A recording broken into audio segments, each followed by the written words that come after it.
thank you, thank you. President-elect Joe Biden.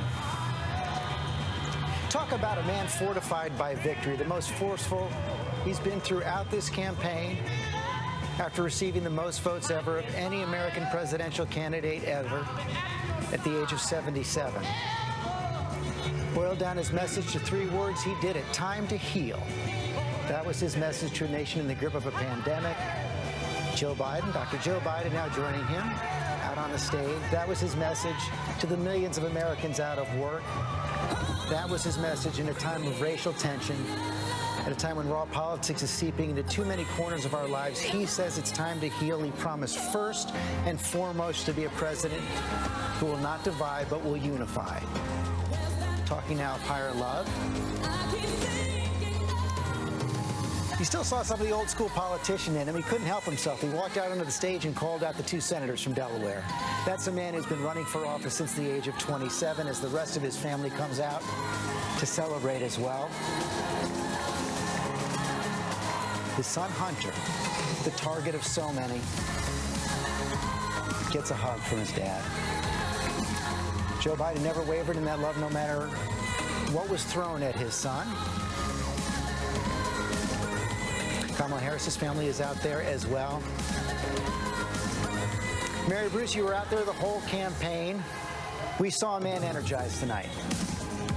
It was a Joe Biden like I really have never seen during this campaign. And George, when you take a step back, this has been such a hard-fought year and a half. A campaign completely upended by a pandemic. It is likely going to be a very hard-fought transition and a long road ahead. But tonight was a moment for so many here, that sense of a collective exhale and a moment really to relish in the possibility. That's what seemed reflected so much in the remarks here tonight. That sense of hope that the country can maybe come together, that the country can heal going forward, and that they can perhaps accomplish all of these big things that they are setting out to do. Look, they know that this is going to be very difficult, but tonight is a moment to pause, to take it all in as you see them doing now on the stage, and to think about the possibility and the opportunity ahead. David Muir, said the first job getting this pandemic under control. Yes, he's been very consistent on that. He said this is a time to heal America, as you pointed out, George. He said marshal the forces of decency, of hope, and we must control the virus. That was first on his list that he presented to the American people tonight. And what an extraordinary moment tonight for Joe Biden, George. He turned 78 years old in just a couple of weeks. This is a man who has dreamed of this moment for more than 30 years. He ran for president 3 times, but perhaps this is the time for the man to meet the moment. He knows what he's walking into. He said, for those of you who voted for Donald Trump, let's give each other a chance. Let's lower the temperature. Let's see each other, listen to each other. And he said, let's end this era of demonization in America.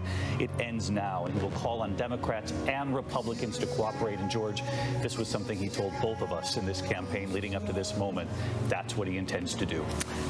Lindsay Davis, Kamala Harris, resplendent in the white of the suffragist movement, celebrated so many firsts. Daughter of an immigrant, first woman, first black vice president. And when you talk about the first, you know, there are actually T-shirts that the Biden campaign sold prior to this that said first but not last. That was something that she shared tonight, saying while I may be the first woman in this office, I will not be the last. She has said in the past that her mother raising what she called 2 black daughters, even though her mother was from India, that she